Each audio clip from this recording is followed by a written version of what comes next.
so delighted and thrilled to welcome Douglas Murray to the studio. He's a best-selling author. Every single book he's written has been an absolutely heroic piece. But his latest book is On Democracies and Death Cults, Israel, Hamas and the Future of the West. A very, very good morning to you. So good to be back in the studio with you. Always good to have you join us. Well, also, I must point out, Sam Armstrong is still here listening to all that. I don't want to leave you out of this. And I'm sure you'll have plenty to say on what Douglas has to say as well.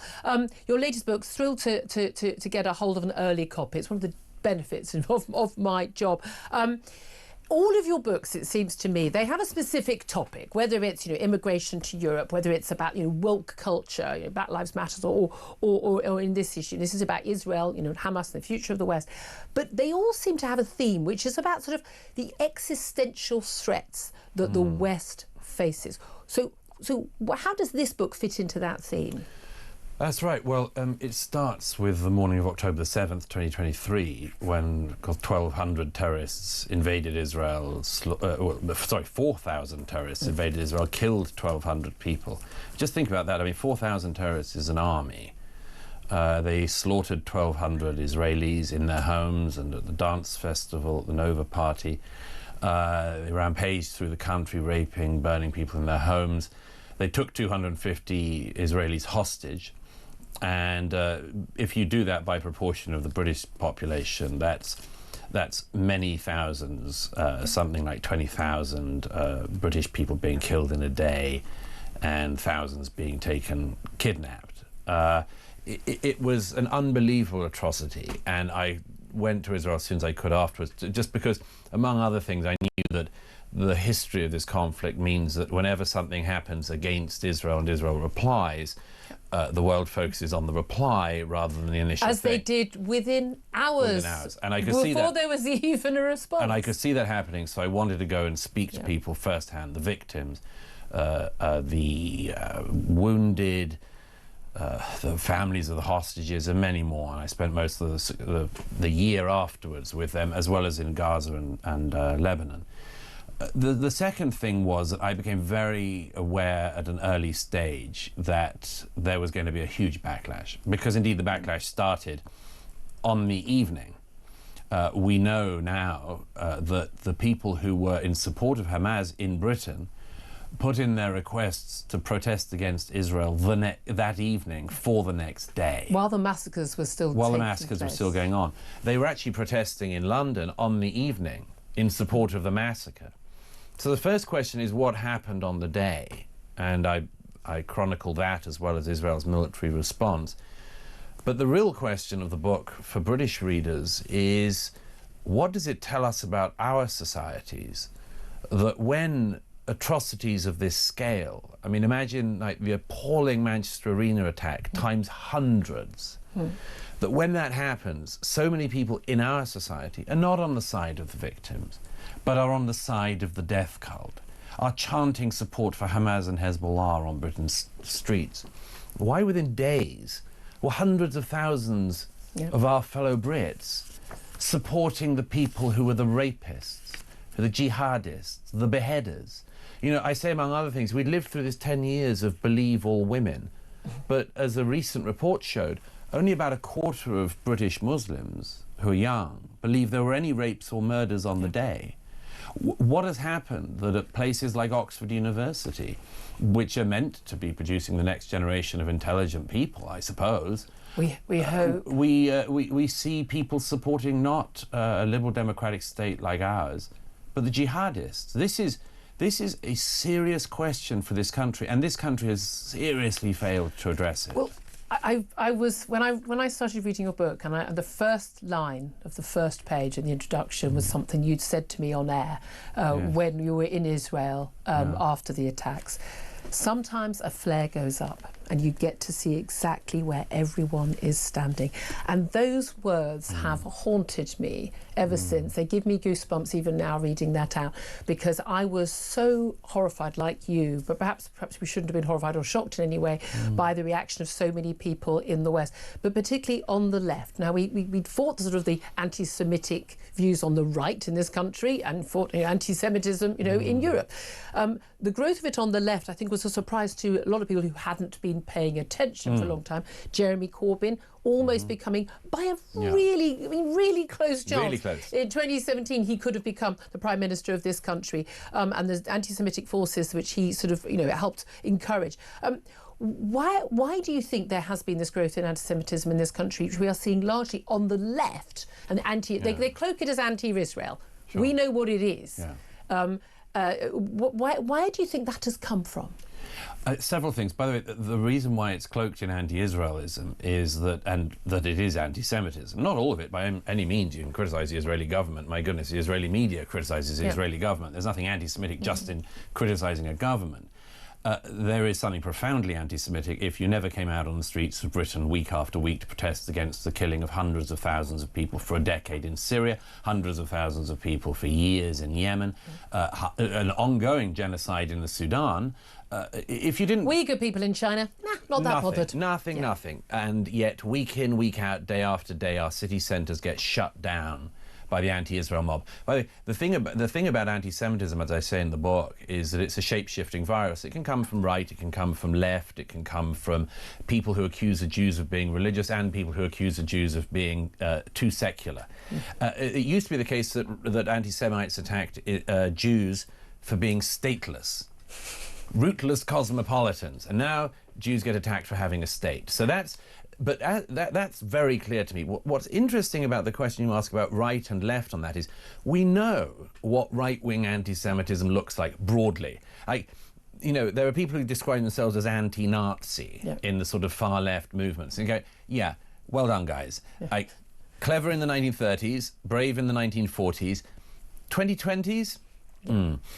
But here's the thing. If you see a bunch of guys in jackboots and wearing, swastikas, then you go, oh, I think these guys might be anti-Semites. But when they come in the anti-Semitic kit of the left, a lot of people don't seem to realise it. Look at the people who've been going around our streets in the last 18 months. Yep. They wear the new left-wing terrorist chic. They wear kafirs and they think that they're being so brave. Usually, by the way, as Julia, you'll have noticed, they simultaneously support jihad and have a deep fear of the COVID-19 virus. Because the left-wing anti-Semites, they're simultaneously very pro-terror and pretend to be very anti-COVID, very fearful. What they're doing is they're covering their faces because they're cowards. They're bigots and they're cowards. But people have been much slower to wake up to that. But you talk about effectively how anti-Semitism is the canary in the coal mine for civilizational sort of, rot, basically. And you've talked about, and I mentioned your previous books, the Strange Death of Europe and others. They've all been massive bestsellers internationally, and I think have been game changers politically.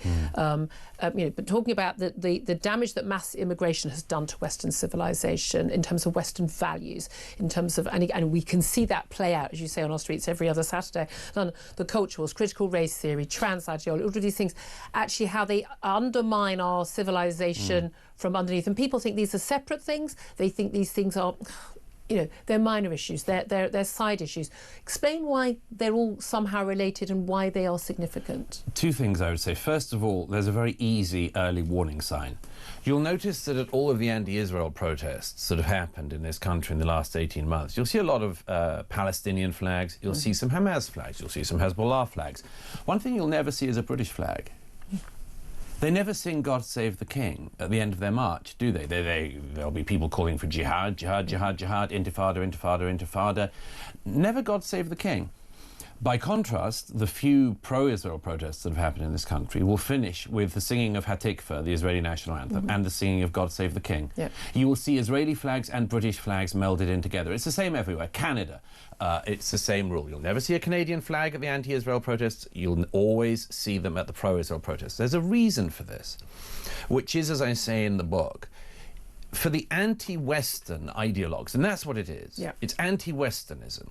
They hate Israel first, but they hate all the rest of us next. The group at Columbia University that spent the last 18 years in New York trying to shut down studies, chasing Jewish students across campus, threatening them with violence from Hamas. The foundational statement of the group that's done that is that they want the, quote, complete destruction of Western civilization. The complete destruction of Western civilization. So anyway... They said the quiet bit out loud. Yeah, I mean, in their case, they're saying the loud bit out loud increasingly. They're very, very clear about what they hate. And it's Israel first, but Britain and America and the rest of the West. And they hate Israel. And again, it is bizarre. There are so many states in the Middle East, in particular, where people are oppressed on a grand scale, as you pointed out, and suffering in wars. And indeed, Muslims being oppressed by, interestingly, other Muslims, whether it's different sects or just democratic, non-democratic leaders, dictatorial leaders.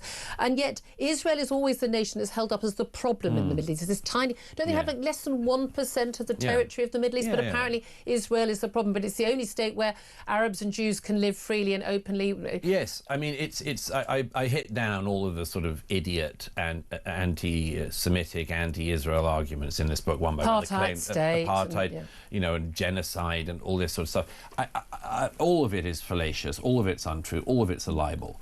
But it comes on to the second thing I wanted to say about that, which is, what is it that about Israel gets under their skin so much?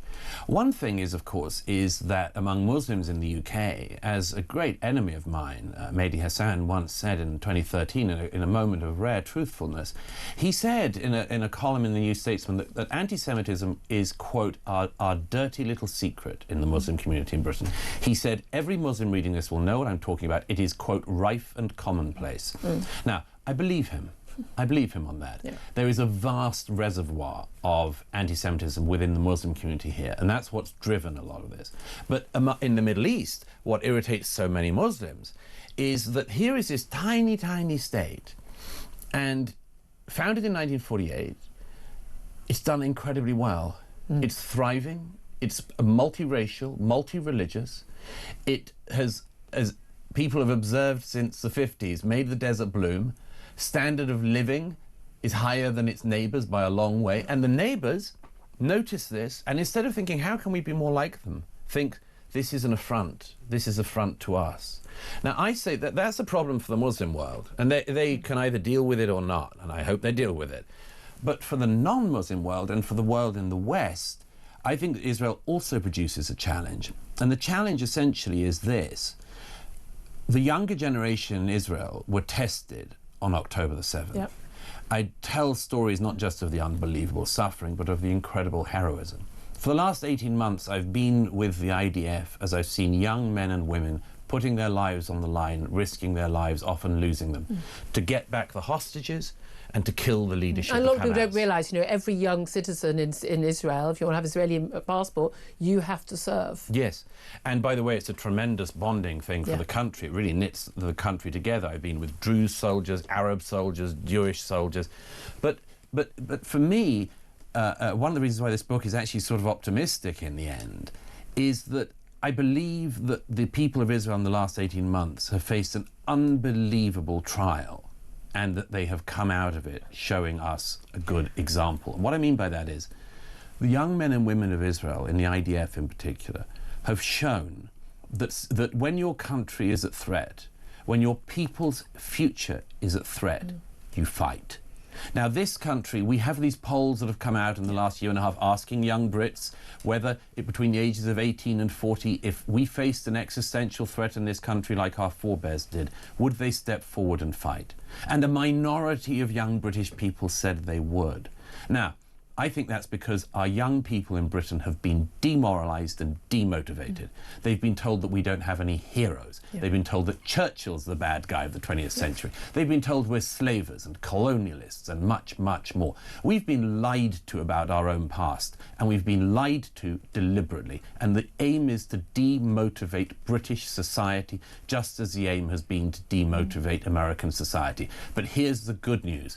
We can remotivate ourselves as well. We don't have to be in this horrible state of despondency and inadequacy and failure. When the moment of trial comes, as it did for Israel, the young Israelis raised themselves to the moment. And I would suggest that among young British people and so on, they have choices in front of them. One is the choice to become the biggest victim you can, to wallow in despondency and self-pity. I can't, sir. I've got ADHD. As somebody said on the response to one of those surveys, 9% of people who said that they wouldn't serve in Britain if our country was under immediate existential threat said they couldn't because there was someone at home they were looking after. They were a carer. I mean, I kind of think that if Granny's going to be raped and murdered, it's better that you fight to stop that rather than make sure she's going to get her hobnob in the evening. I mean, this is preposterous thinking, and we've been encouraging it. We've been encouraging victimhood, and we should be encouraging courage and bravery and pride. Young Israelis felt there was something, it was existential and they needed to fight, and when the call came, they were not found wanting. Yes. I would still nevertheless worry about given where we are with our many young people and indeed many older people in this country. What do you think also in terms of the West found wanting, in terms of Western media in particular, BBC, Sky News and others, their reporting of this war, so different from their reporting of, say, Ukraine or indeed any other war? Yes. Are the American and British bid to oust ISIS, for instance? Yes. I don't remember seeing every single report every day the exact number of children who had died. Killed in Mosul. And you mentioned the IDF. Now, the stats are very, very clear that the IDF has a record that is second to none in terms of any war ever fought, in terms of the ratio of civilian deaths to military deaths in its warfare, because of so many measures it takes to safeguard civilians. And yet constantly we are hearing about genocide. We are hearing about, the BBC still won't call Hamas a terrorist organisation. Some people claim it's a terrorist organisation, they say laughably. What do you make of how how Western governments, how Western media has been found wanting? Several things. One is they fail to understand the nature of war. They completely fail. I see. These are hard-bitten war reporters, some of them. Some, but they completely misunderstand the nature of war, and crucially, they don't seem to believe that Israel has the right to fight for her own defence. I've been in Ukraine as well since the conflict began in 22. I was there again the other week.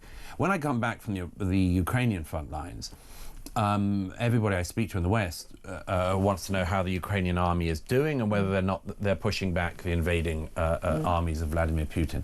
And our leaders are, whether you agree with it or not, are in lockstep with the Ukrainian government because Ukraine was invaded by a barbarous army. Well, Israel was invaded by a barbarous terrorist army.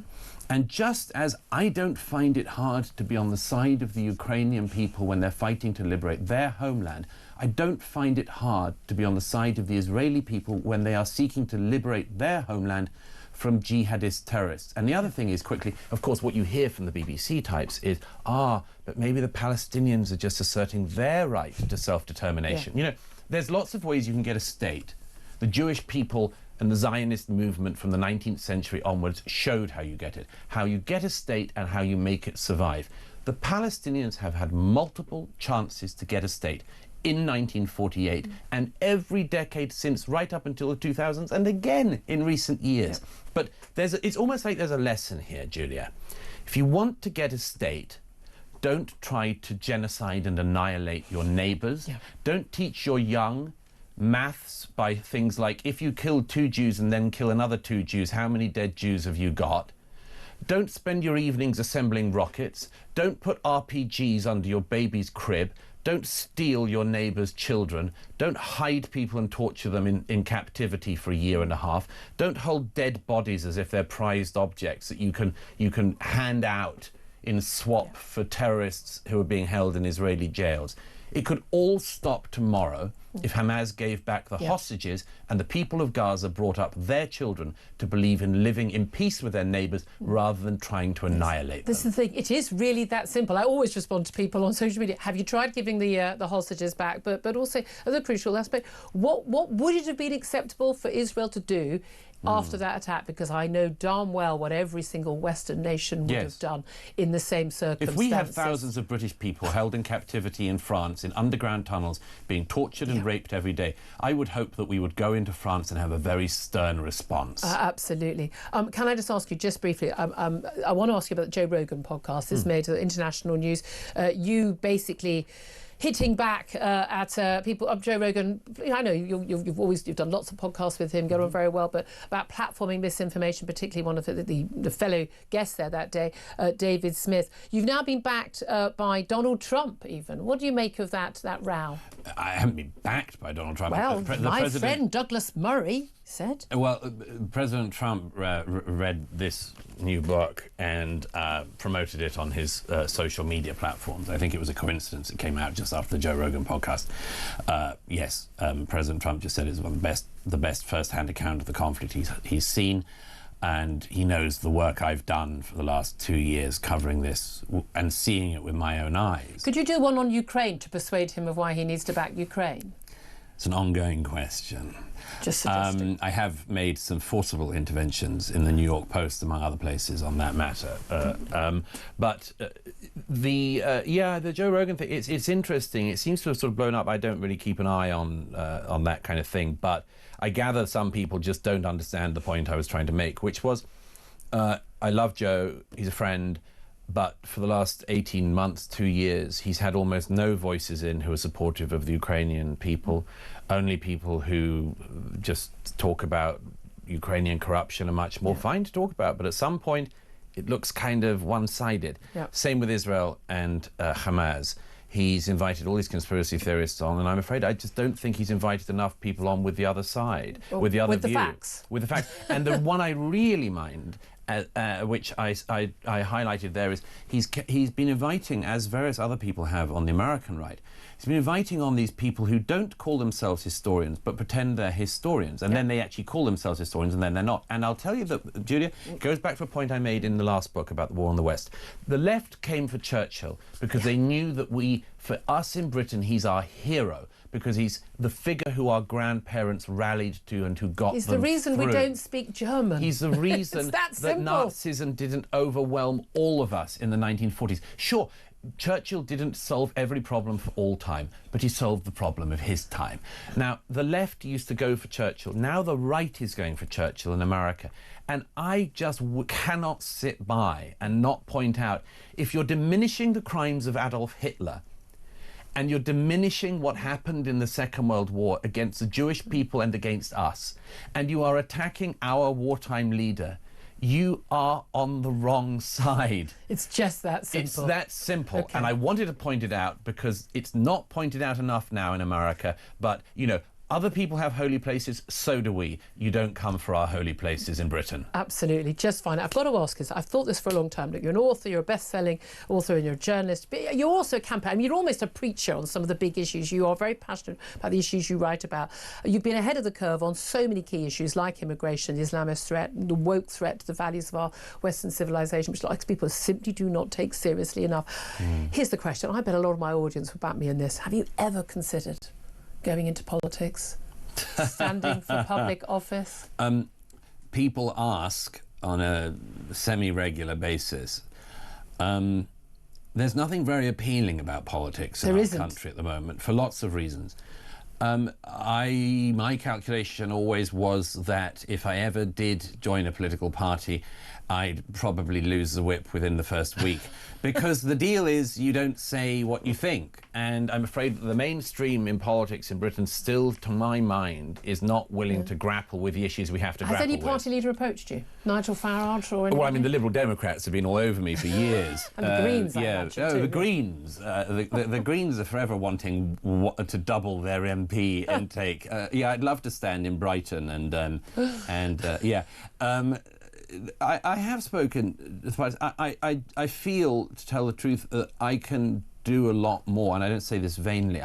I feel like I can do a lot more by exercising my ability to speak freely. Okay. And without any whipping or, any party whipping, I mean. Come on, though. Prime Minister Douglas Murray, you know that makes sense, everybody. It would be a sound administration. It would be a very sound... And I think I'd have That's a whole other interview. I'd have Julia Hartley-Brewer as my Minister of Education and War. Oh, totally up for all of that. Any job you'd give me. Dr. Murray, I would talk to you for the next hour and a half, but we've got to go to a break. They're shouting at me in the control room. It's always a pleasure. Your book is, as always, absolutely brilliant. It's a must-read. On Democracies and Death Cults, Israel, Hamas and the Future of the West. I cannot, as always, recommend it highly enough. Always a pleasure having you in the studio. Come on the show anytime. I know our audience always welcome hearing from you. Pleasure to see you. And I'd love to hear from you if you want to have your say on what Douglas Murray's had to say. I mean, vote. Let's just start a campaign to get him to run for office, eh? 8344 499 1000.